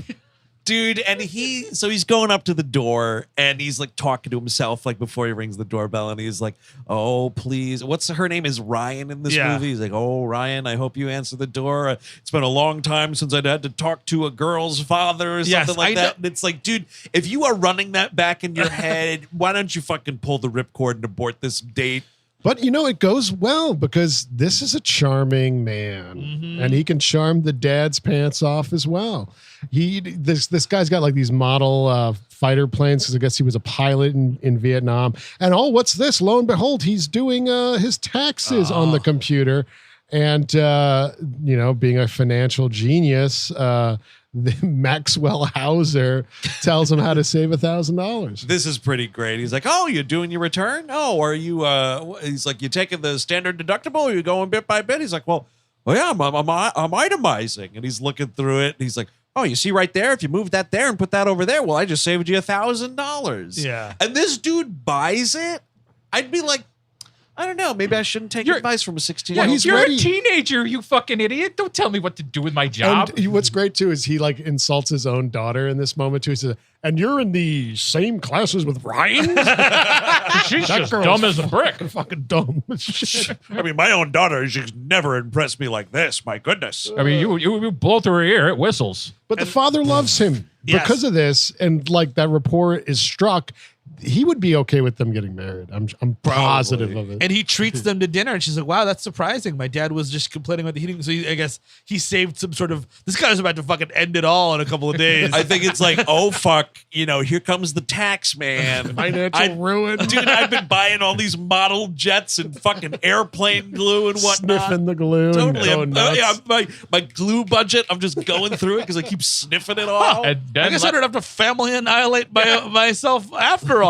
You know what, Ryan? You and your little boyfriend here, $20, go enjoy the sock hop. Did you hear that, house? I don't have to burn you down now. I can just say goodbye to this revolver I bought last week. But this is another instance maybe of, the voices will stop too. Maybe more drugs is the answer. And talking to that kid. this is another instance, though, of John Cryer forgetting that he's a fucking 30-year-old man. Because, like, the guy's like, oh, do you want something to drink? And he's like, yeah, scotch and soda. Soda. I was joking. He does these moments, John Cryer, where he's just like, bad joke. He just like blurts out like bad joke, or I didn't mean that.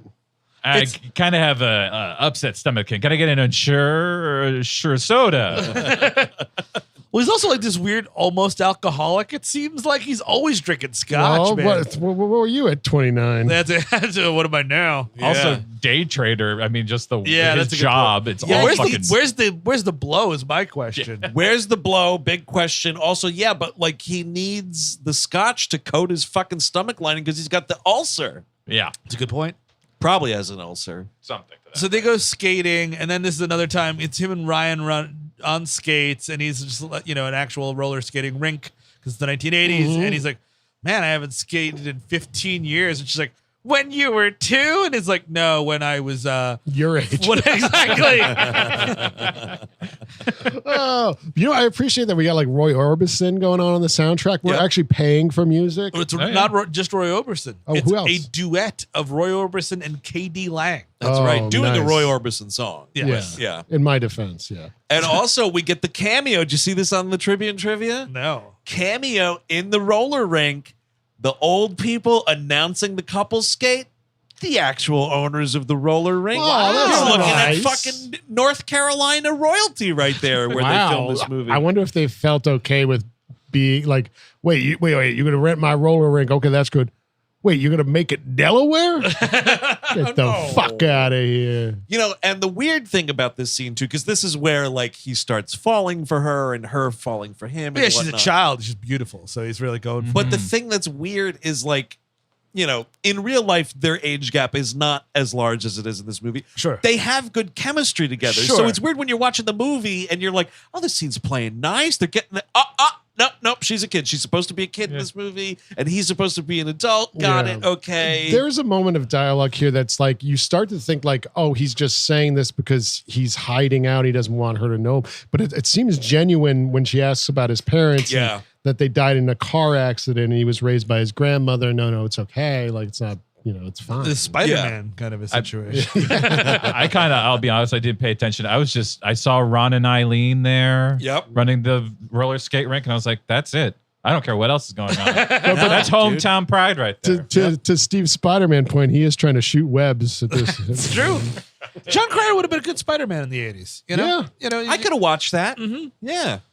A 1980s Spider-Man film? Totally, yeah. I would watch Maybe that would have been Alan Renee's version. He always was going to do one. Alan Renee was going to make He was friends with Stan Lee. They were like very close friends. That's news to me. And he That's loved weird. comic books, and he was really into Spider-Man, and he wanted to do it. Huh. Mm-hmm. And Spider-Man will smoke cigarettes and have a little macchiato. He keeps on getting lost in memories. He actually doesn't do anything. Weird side plot to this movie is Keith Coogan's terrible at driving. I Yeah. only bring it up because the driving instructor played by the great Richard Portnow himself in this movie as the under siege fucking driver's ed instructor, because Keith Coogan sucks shit at driving in this movie. He's wearing a neck brace at some point, and he does fail him at the end of it, just on his driver's test. And then at the end, he's like, "And you still have hell to look forward to." I've experienced about as much pain as anybody has sitting in the car with you. So the other thing, Hitman's story is one thing. Class election is another thing. A bunch of kids approach John Cryer in the bathroom and they're like, "Hey man, we're going to install you as the president of the class." Run by this one kid named Clinton, and it's him and his friends that like to rap, and they're doing really bad raps for Max is the man is gonna do the thing. Campaign related raps, you'd say. That's shudder-inducing. It's chilling. It's totally chilling. But it's it's those guys. Keith Coogan's there. There's some other fucking white kid with a bad haircut hanging around. And they're like, "Hey man, we'll run the whole campaign for you. And you're just going to be our guy because you told off the teacher." And it's all that fucking dumb ass, running for class president shit of extend the lunch hour, make classes shorter. I don't know if I had a class. I really, I'm thinking I back. I have so. no idea. There certainly was never. Maybe there was an election. I didn't participate. The better term would have been class suck up. It was always the biggest suck up, or the most popular kid. It was one or the other. You did have a class president. We definitely had. had. We had school elections. Okay. Absolutely. I don't think I did. I don't know though. Yeah, we did. We had the whole thing. There was a president, a vice president, a treasurer. The kid who was the vice president, super sweet guy. Yeah, he was very popular, but he was a cool dude. Down Anyone resign in disgrace, or not that I recall. No. But Tracy Flick did great. Pick Flick. I think maybe my school did. I probably just didn't go enough. Yeah, it's too cool. Smoking cigarettes with John Spencer. So Yeah. But have you seen this kid? I've been looking for this kid. I don't know what I'm doing. It was for people who wanted to be at school longer. Basically, Yeah. It's you don't want the day to end at 3. Be the class president. That's why I did 0 electives. But the thing, I know we got some younger listeners out there. So if you're, stay in school. If you're younger, please stay in school. Absolutely. But if you're considering running for class office, here was a detail I don't think they let you in on until way later. And this was something I realized when it came time for mine. The elected officials of your high school class or whatever, this is the way our high school handled it, responsible for organizing the 10-year reunion. Oh, Jesus. Really? So all of a sudden, this guy's been What is this death pact that you get signed into when you're 17? This guy's been living his life for fucking 10 years, and then all of a sudden, the chicken comes home to roost, and he's got to organize this party. You'll never survive the reunion.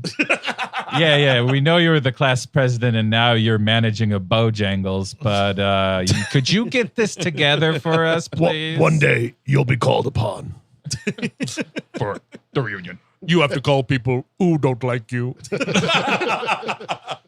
Get the Rolodex out, you fucking loser. You know, in this bathroom scene where they're like pitching it to him and whatever, I have to say, bit of costuming here, pretty rad. You catch Keith Coogan's fucking country western shirt he's got Yeah, on? it's nice. Yeah. Pretty sharp. Yeah. I kind of want it.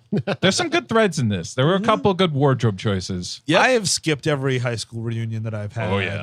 I don't know if mine ever did one. I went to the 10-year one. Well, the weird thing is, again, it's an all boys school, so like nobody kind of gives it. You know what I mean? Like Yeah, I'm yeah, sure, yeah. And that might sound weird, but again, it's just this weird thing. Like when it's all guys, everyone's just like, I don't want to talk to you ever. Well, also, you know what I mean? it's like, you know, you went to a Catholic school. On top Exactly. of an all-boys school, it was Yeah. a Catholic school. I feel one of the things there, dude, is the hesitancy on the whole reunion situation is, if we all get back together, is someone reenacting the plot of Sleepers? Yeah. Also, like gathering, that's kind of like a coven. That is Maybe gonna- that's like a pact with Satan. I will say one good thing one thing it is probably good for is if you're single. If single, it's probably a good singles meetup. I couldn't imagine going to an all boys high school. So. It happened, dude. Jesus, yeah. Not Don't yours. tell them it didn't You happen. know, I believe you. I'm sure it happened, but it's a it's like- you know what? I could see it actually being a good thing as well. Yes, It's oh, like yeah. a double-edged sword. Exactly. There's less bullying because there's no sexual You- whatever. you- I mean, it's you're not not sexual trying whatever. to impress people as much, maybe. Exactly. You're not trying to be like, oh, look, I'm making fun of the nerd. I mean, there's bullying for sure because it's a bunch of idiot Yeah, kids, but sure. like less so. It was just very prison-esque. You know what I mean? Like, Well, that was my high school too. yeah, Very you know, prison-esque. just sort of. There's no end in sight. You're wearing uniforms every day.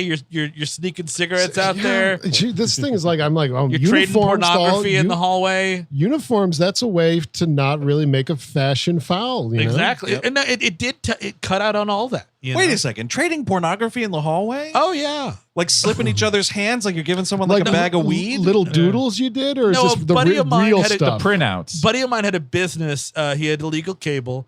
You would give him a tape, and he would put on the Spice Channel. Yep. Hit record when he went to bed. Whatever he got. You'd get a 6-hour tape, $5. That's Wow, a great, 6 hours. great idea. We should Wow. start doing See, this. I had a small. I think we would. I was going to sell Eric, you want to sell VHS tapes Yes. of pornography? Yes, we'll go back to high schools and do it. They won't even know how it plays. Yeah, kids from the 90s will love it, Steve. See this little black box? There's 6 hours of porno on here. If you figure out how to unlock this shit, it's yours. Kids like breaking it against rocks. Like, Dude, baby. there's more than 6 hours of porn on my iPhone right now. Some strange man told me there were titty pics, and that's what's going on. 6 hours worth of Alyssa Milano in that fucking vampire movie. Wait, what? She's like naked. There's some vampire movie there. She's naked all the fuck over. Can't just throw out this shit and not give me a title. I can't believe It this. has vampire in the title. Just look on her. Alyssa IMDb. Milano in vampire shit. I will say I had a small business similar. I was not. I wasn't ambitious like that guy. Don't incriminate yourself, Chris. I would print out pornography pictures for $1. Oh, And the local guys were crazy about it.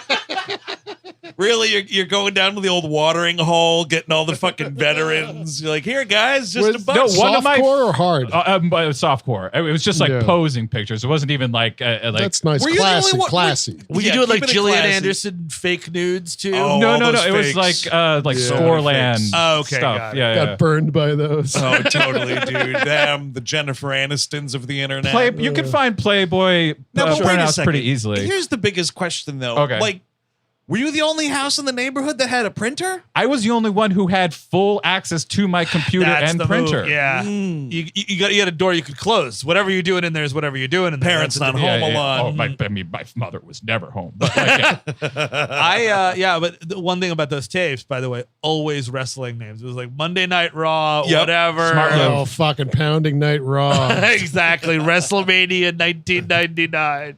Because that's the move is now mom's not popping on that tape, right? She's not going to watch Monday Night Raw. That's true. And if your dad fucking found it because he felt like in the mood to watch a wrestling rerun, he probably wouldn't say anything. Yeah. Just the old, like, don't let your mother find out.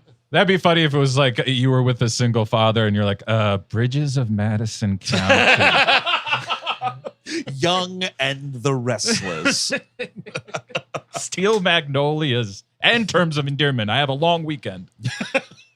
So 6 hours of are pornography. we done with the porno? I think we're good now. Yeah. So Keith Coogan and Max go back to the house, and oh no, it's the G-men, which is interesting to use G-men. And guess what? Patrick here, cousin Patrick, Keith Coogan, says what we're all thinking.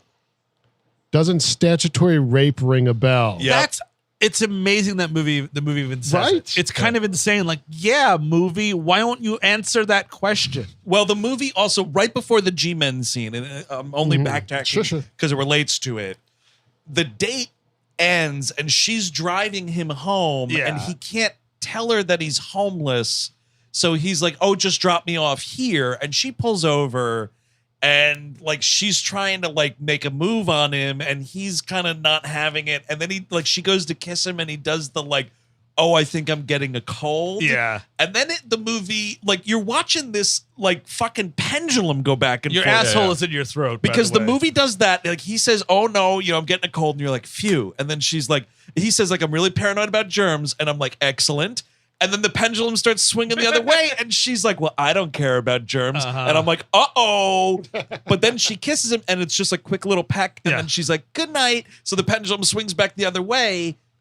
But later in the movie, they make out, and it's as uncomfortable as This Is England. Absolutely. It really is. Oh, yeah. That's another moment of that. Totally. With that like 14-year-old kid and that 17-year-old girl make out, and it's horrible looking. Absolutely. And there's just skinheads all over the place. It's Exactly. even worse. Yes. But so the weird thing, though, that I just want to throw in with this is he's like, all right, see you later, and gets out of the car. She drives off.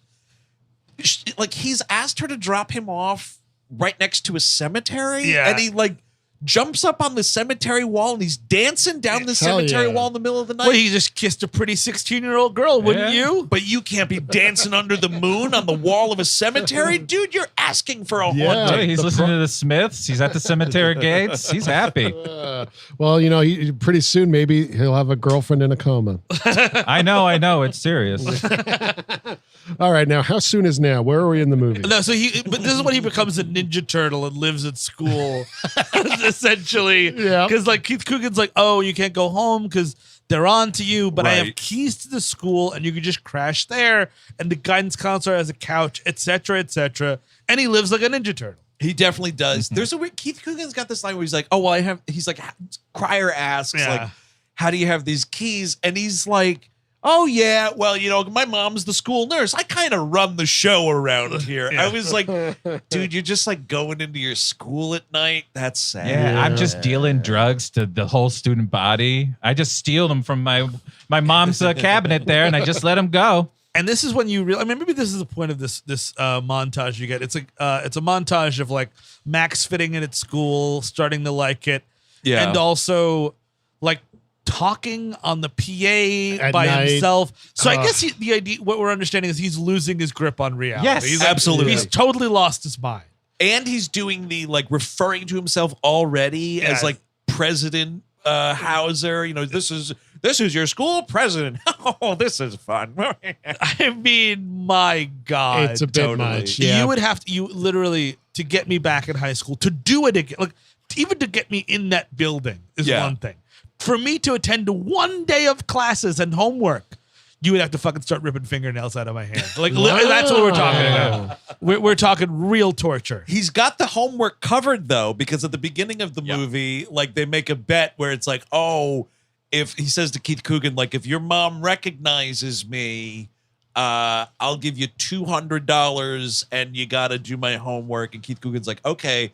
If she doesn't, it's $100 and I'll do your homework or whatever. So he's got the homework angle covered. Keith Coogan's handling that at the very least. That's but just great. the sitting day in and day out in these classes. Yep. Well, you got a lot of eye candy to look at.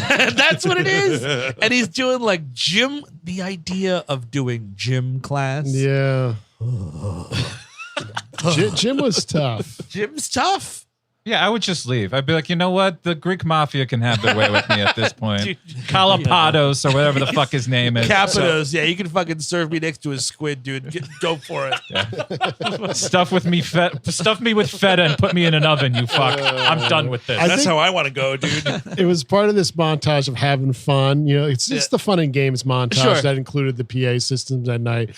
But like him and Ryan, the girl, are going to the cafeteria for lunch, and they're playing like it's a fancy place. Oh, I'll have the venison and the pheasant and this and that. And doesn't he bump into the grits cook from My Cousin Vinny? Oh, does he? Yeah. The guy who's in the old black guy who's in the He's the janitor. yeah, the janitor guy. Yeah. Really? Yeah, he's the Yes, he's the guy. Yeah, I make these grits. He's got the big thing of butter. Yeah, I know what you're talking about. Yeah. Oh, wow. I did not. But this is when he it's like this weird janitor who's like sort of a hobo, sort of not a hobo.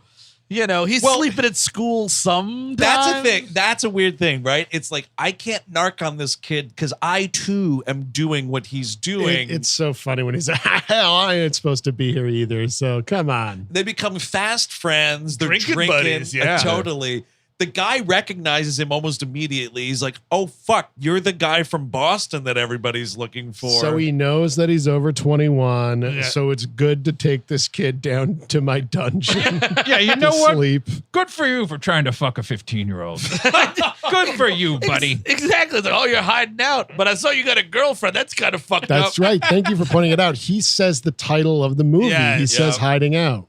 Also, we learned that this guy's been watching him for weeks. Yeah. Or something. He's like, I've seen you around here for a while now. I've been watching you at night, roller skating around the school and talking into the PA and whatnot.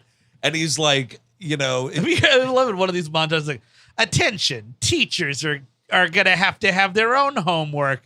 And this drunk guy is just like, the fuck is he talking about? Like somewhere else, like, this kid is not funny and it's fucking weird. Get some new material, buddy. He's just in, like the gym, totally wasted. I think that's why he finally, like, you know, found him and like cut this off. He's like, I can't take these jokes on the PA anymore.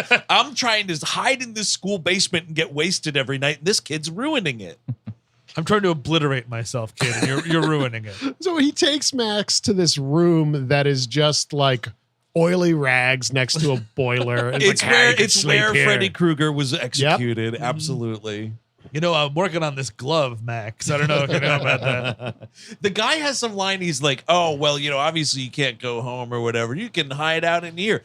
I used to sleep here quite a bit. And it's just like a pile of blankets. Would you like to sleep on this nothing?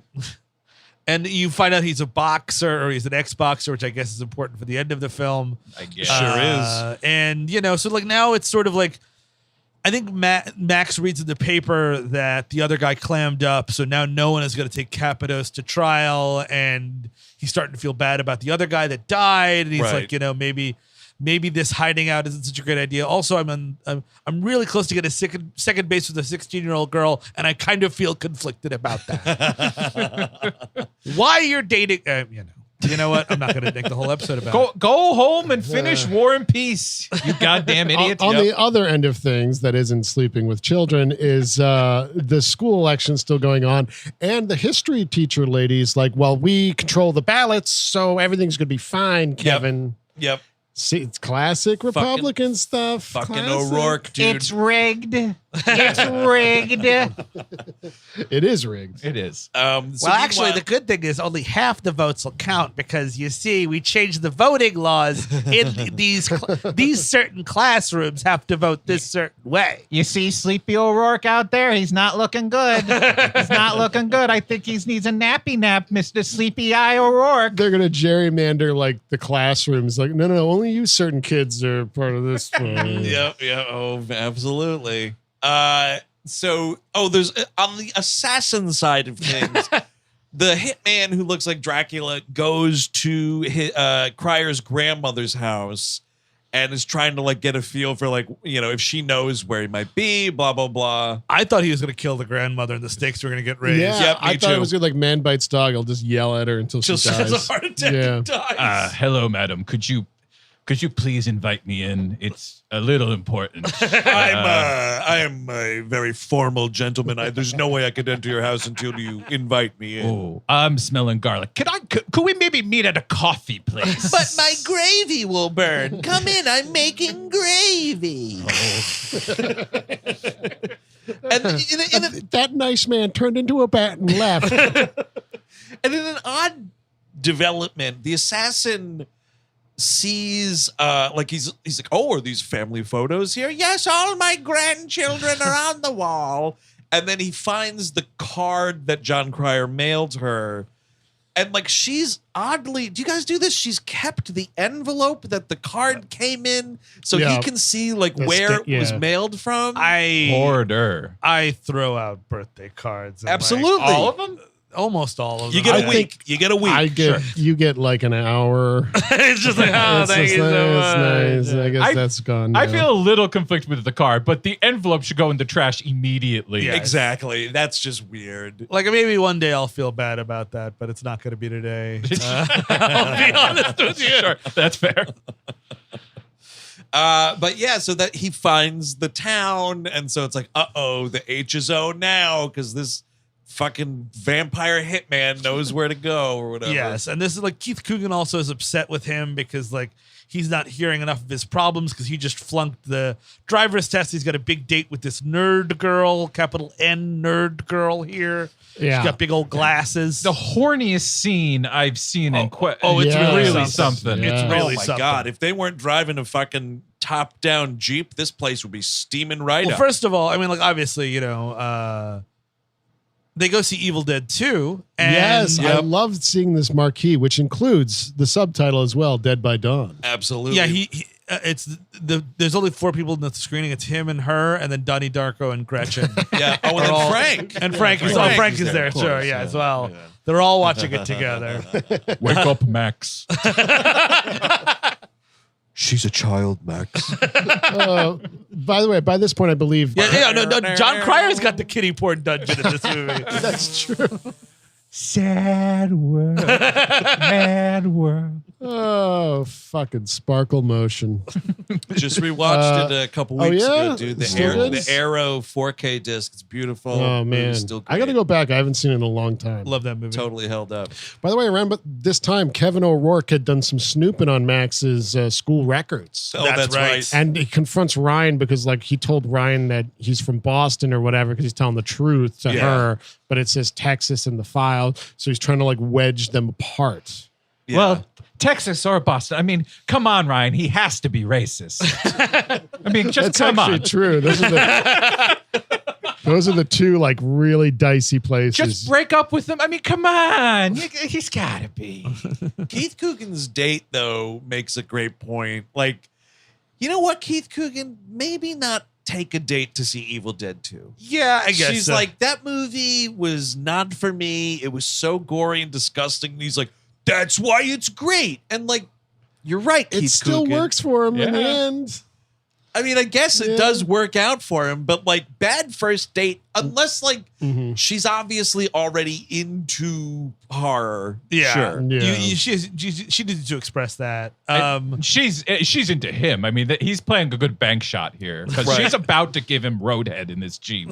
Pretty much. Well, the weirdest part, it's that stupid like 80s thing where he's like, can you take your glasses off? And she's like, well, no. And she's like, sure. And she can't see. And it's like, I don't know, dude. She looked fine with the glasses, you jackass. Oh, and she's having him drive Yeah. because she doesn't even have her learner's permit yet, but she's such a bad girl that she took the car out. That's what I took the glasses. Like, if she can't see that I drive like a fucking maniac. I think that's part of But it. this here's the bit of bullshit about all this though is she's like, oh yeah, it's my dad's Jeep or whatever. They're out of town, and then you know I forget what the circumstance is, but she's like, why don't you drive? He gets in the car and he just goes, oh shit, it's a stick shift. Listen, you don't just figure that out, okay? Like. It took me a really long time to learn how to do it, and I haven't done it in years, so I probably forgot how to do it. But like, you're not just gonna pick it up like this. And he's instantly like, yeah, we're doing a lot of like braking and whatever, but like Sure. the car would stall on him and they'd never get out of this parking space. It's ridiculous that he's driving anywhere with this thing. I will so dumb. I will never learn it. And the fucking fact that he gets it in 2 minutes. I know. Well, think about he's got the motivation. I guess that's true. Oh man, yeah, I'm gonna get my fucking DS. I Yes, can magically exactly. drive a Now, fucking manual transmission. if we Sometimes just- it is good to Fellas, think with that. you just dangle some 16-year-olds in front of you, you'll learn how to drive that stick. Jesus. Yeah. So Max apologizes to Kevin and tells him, like, listen, I want you to win the election. I don't give a shit about this stuff. Yes, because he's like, I'm because I guess he's thinking about going back, and then he takes Ryan. This is England makeout scene, and then he explains that, hey, by the way, I'm also 29 years old. 29. And well, thank you so much for the therapy bill. and she's like, oh, and she's very conflicted, and he goes, everything Max said was from Andrew's heart, and I'm like, dude, Yeah. I'm going to keep that little fish on the line. When he's yelling, when he has that argument in the backyard with Keith Coogan, and Keith Coogan's like, you're not listening to me about my driver's test. John Cryer straight up says that he loves this girl. Yeah. Max is like, and something, and I'm in love with Ryan. And I was like, oh. Everything Max said came from Andrew's penis. Heart. I meant heart. I said heart, not penis. Heart. It's just awful. And this is the last. So all this happens. The last scene of the movie. We're taking a little nod of the hat to the dead zone here, kinda. The dead zone. It's the end of the parallax view. Yes, pretty much. pretty much exactly. I do like the quick scene we get of there's one of these giant Max for like school president posters, and Dracula is drawn on the fucking beard, and like that's the The guy. beard and the glasses, and he's like, So "Oh, good. look, it's who I've been searching for."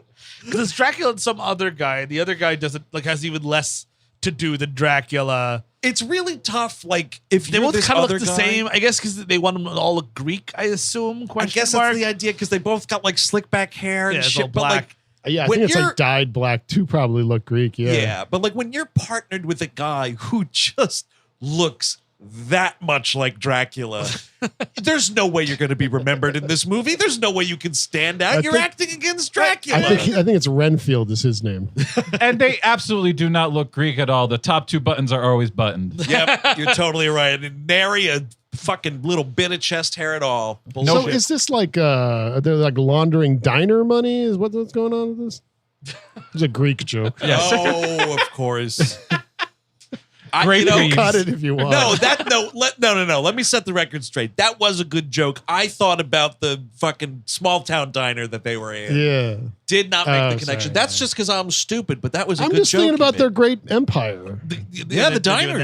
I love the baklava. diners. I love the diners. The grape leaves. The grape leaves. The dancing. The dancing. Hoppa! Yeah, all All good that shit. stuff. Mm. Saganaki. Sorry.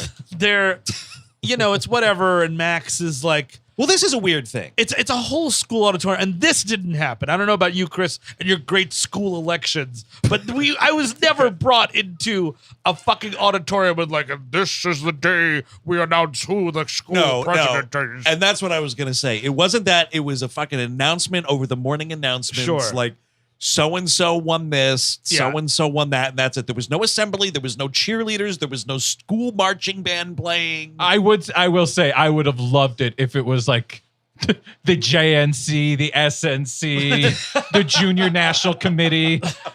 And it's just like balloons and fucking stupid hats everywhere, and the flag is everywhere. I would love Totally. that. That Don't would be Stop great. Believing starts playing. Frack like you like it signs. But yeah, so they had this assembly, and it's like, okay, treasurer was this person, vice president was this person. Meanwhile, you see in the rafters, very parallax view, the fucking assassin getting into place and everything to fucking shoot this kid dead. If we're doing this and the ending is the ending, the guy needs to be like, I'm a little scared of heights, because like it comes to pass later, and I'm like, then why are you going all the way up there? Yep. Just knife this kid in the alley later. Like, Yeah. Absolutely. Why do we need a sniper rifle? Also, like involved? to make such a public spectacle of it.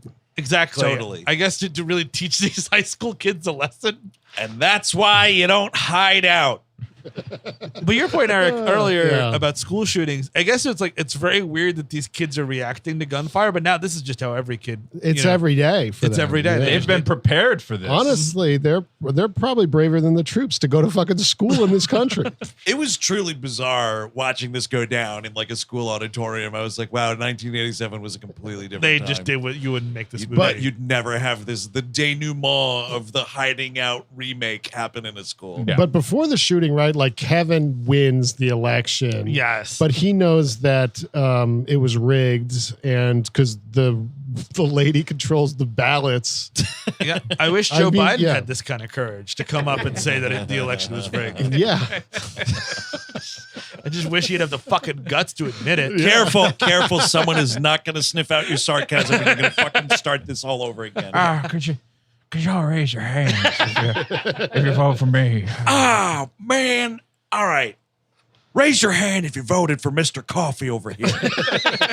God damn it. I knew it. All right, that's what this guy does. Yeah, He's yeah, like, yeah, how yeah, many of you yeah. voted for me? A couple folks raised their hand. All right. How many of you voted for Max? The place goes ape shit. Yeah. This lady teacher is fucking furious about the whole thing. Yeah, it's great. It would be great if this Dracula mist just shot this woman in the heart. Oh my God, it would be You know what? fantastic. This movie could use a little more of a body count. We got that guy at the start. We got the other FBI agent. That's pretty much it. Here's the thing: you see this lady's fucking chest explode, Yeah. and she yes. starts to fall down like Willem Dafoe, right? But then instead of like in just Platoon. in Platoon, Okay, right? yeah. Sorry, yeah, Willem Dafoe in Platoon. He's getting- fallen down a few times. That's right. So him getting killed in Platoon, but she's doing the Richard Nixon fucking 2 fingers up as she falls. And then he shoots her in the head after that. Like, Yes. shoots her in the chest and then finishes the job. Yeah, because he's a And professional. then he like takes the skull fragments and polishes them into his spaceship because he's the predator now. Oh my God, if this guy was the predator the whole time. The new kind of camouflage. Yeah, you all thought I was Dracula, but I was. Yeah, this is the Greek predator. Oh shit, the Greek predator, dude. Still with just as much chest hair. It's just exactly the predator. He's just wanted to- It's chest hair and a gold chain, but then it's just still the predator. What do you mean you don't serve grilled octopus? So what Dracula like misses, right? And then suddenly the janitor like runs up there and beats his ass. Dude, this janitor boxing the fuck out of this guy. It's awesome. Well, he boxes the other guy, the right, lesser yeah, number one. 2. Oh, Red. I mean, I think Yeah. he stops the assassination. You're right, he does. And then, like, he's holding them both off. The other guy starts going up into the catwalk, and then he starts being afraid of heights. And I'm like, well, then don't go up in the catwalk. Yeah. Also, You're this running. is- You're running from John Cryer right now. I mean, like, So like John Cryer and a bevy of high school children run up to like get this guy, Yeah. which is kind of It's weird. fucking great. It's like United 93 or something. It's like we can stop him if we fucking get up together. Yeah.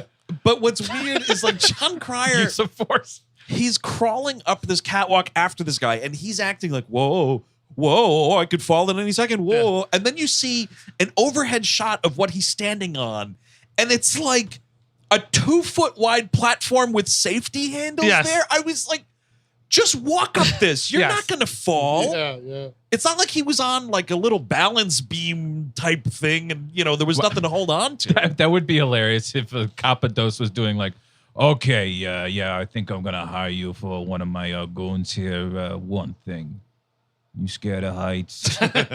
No, I'm fine. I can do whatever. I could go way up high and shoot people. Oh shit, here it comes, John Cryer. He even points out, John Cryer is like, oh, isn't it kind of weird? You're a sniper and you're scared of heights? Yeah. I think he also has a line that you're a piss poor hitman. Yes, totally. So they have like a little kerfuffle here on the catwalk, and Keith Coogan Yes. kills this guy, which is not addressed enough. well, because I mean, we've been saying he's Dracula, and he